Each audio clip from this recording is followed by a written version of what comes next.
Let's learn IIB. Today I'll show you how to use database retrieve. Some documentation is available on the Google search your IIB knowledge base. Let's start from there.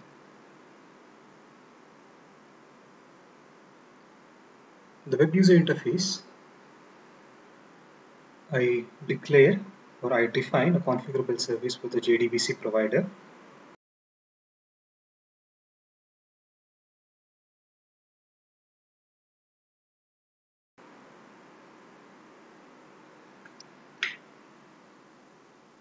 Here the name that I've used is local Oracle.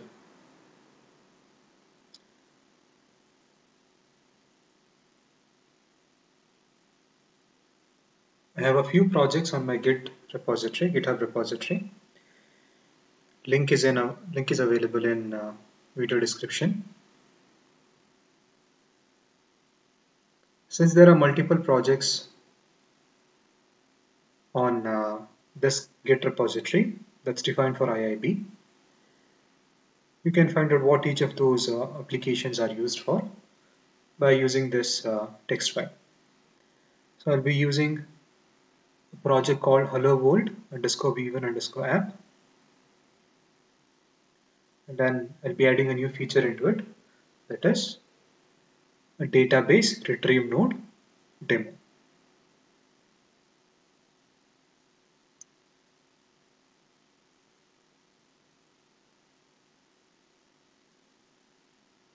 The project is now imported into my workspace.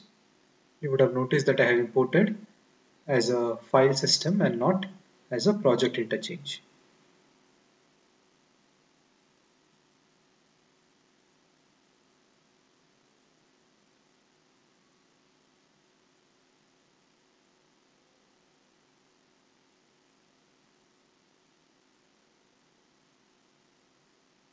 I'll be creating a new message flow to demo this feature.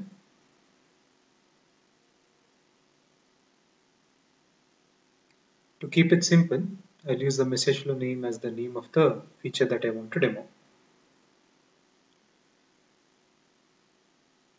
Broker schema is selected.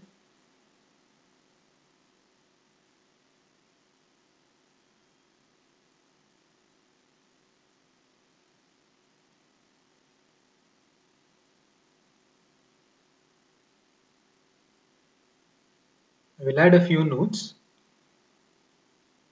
The easiest one to test is the HTTP input.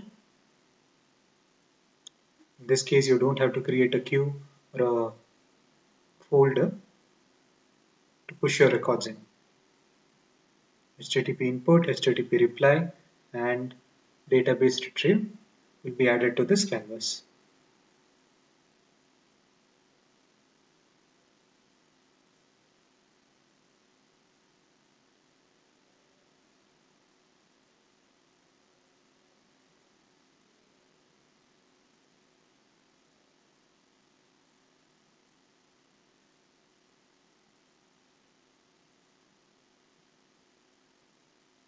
I usually rename the components on canvas to reflect the properties that we have set for that node. By this naming standard, you will not have to go click on a node and then see what it is configured as. So for a database retrieve node, we have to provide a table name, the data source name. To be exact, it is the configurable service name that you have created for a JDBC provider.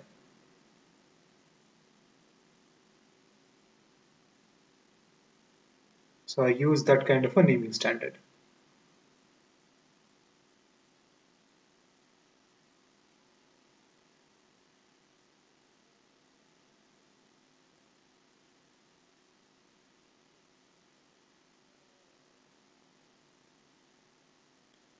Our intention here is to just see if the connection is successful and we have access to that particular database.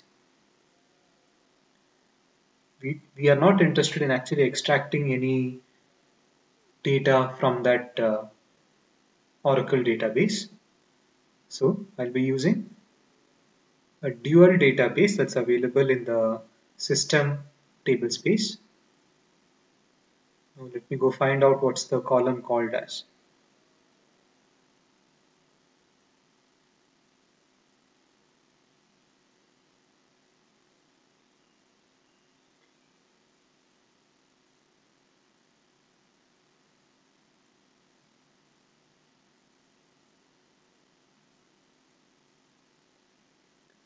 Column is called as dummy.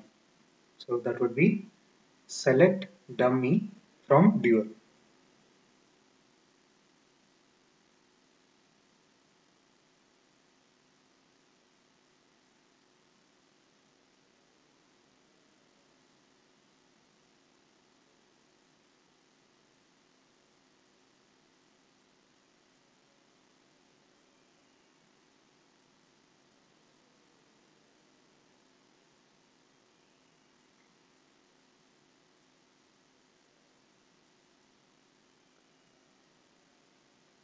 Provide the base path to be used for the HTTP input node.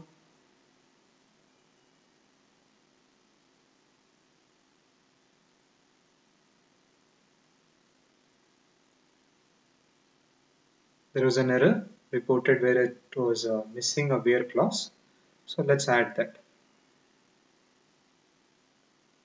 So here I say select dummy from dual where dummy is not equal to Vishnu and order this by dummy in ascending order.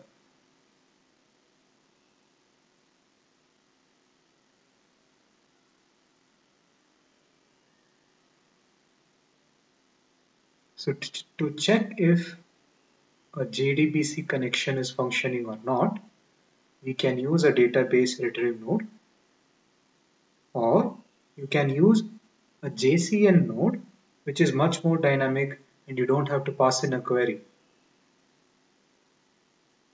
Now for Oracle, we provide select star from dummy. For SQL Server, we provide something else. So if you use a JCN node, you don't have to keep it static for one database provider. It will be dynamic and you can just provide the JDBC configurable service name. There's another video for that. See link in description.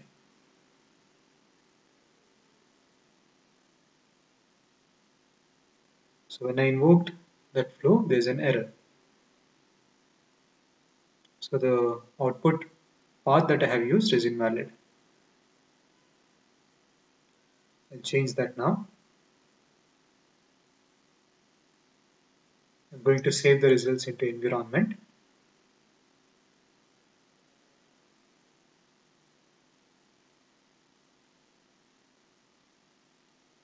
And if this executes successfully, that tells us the connection was successful.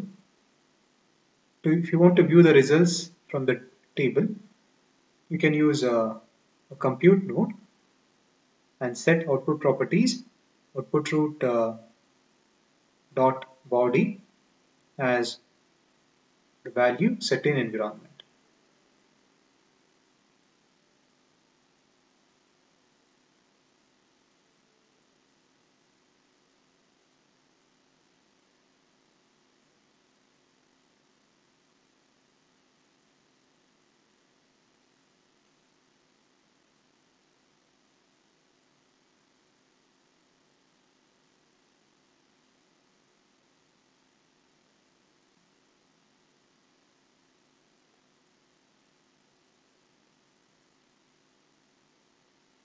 When you create a new SQL module, you'll get these template code or boilerplate code. It is not required for our use case. So I delete them and write my own.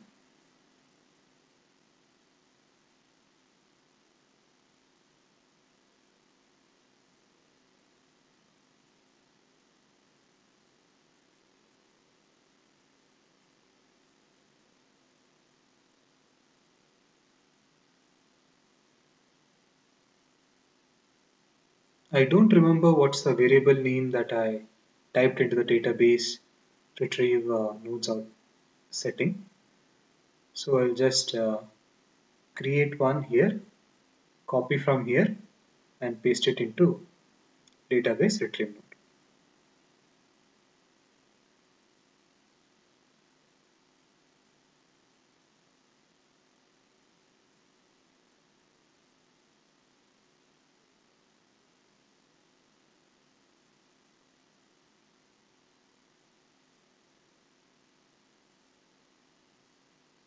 Now let's deploy and test this flow.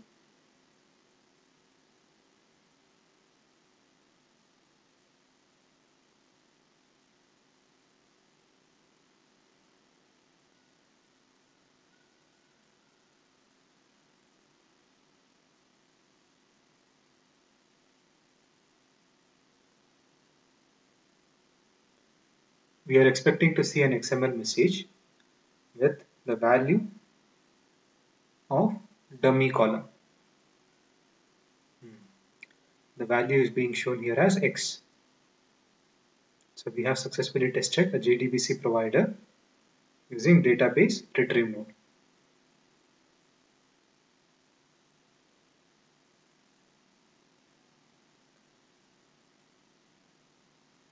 Since the demo is successful, I'll be cleaning up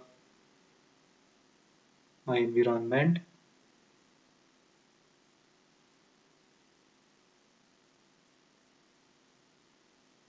Before that, let's debug this flow and look at the variables set in environment. It's as expected. The value is a character X.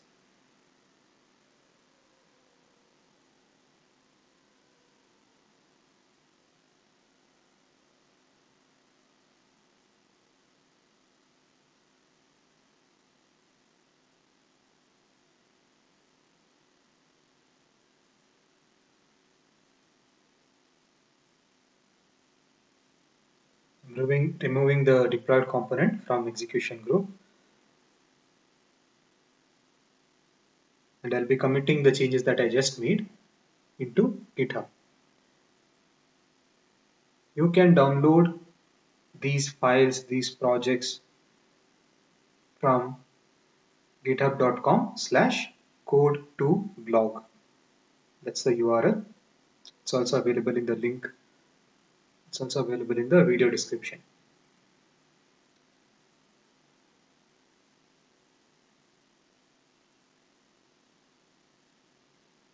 I usually use tags to represent the change that I make. Consider that there is one tag called HWA10 which I use for multiple commits to identify one unit of development effort. So if I start developing this feature to demo a database retrieve node and it has around 5 to 6 different commits, I'll use that one single tag to say when it starts and when it ends.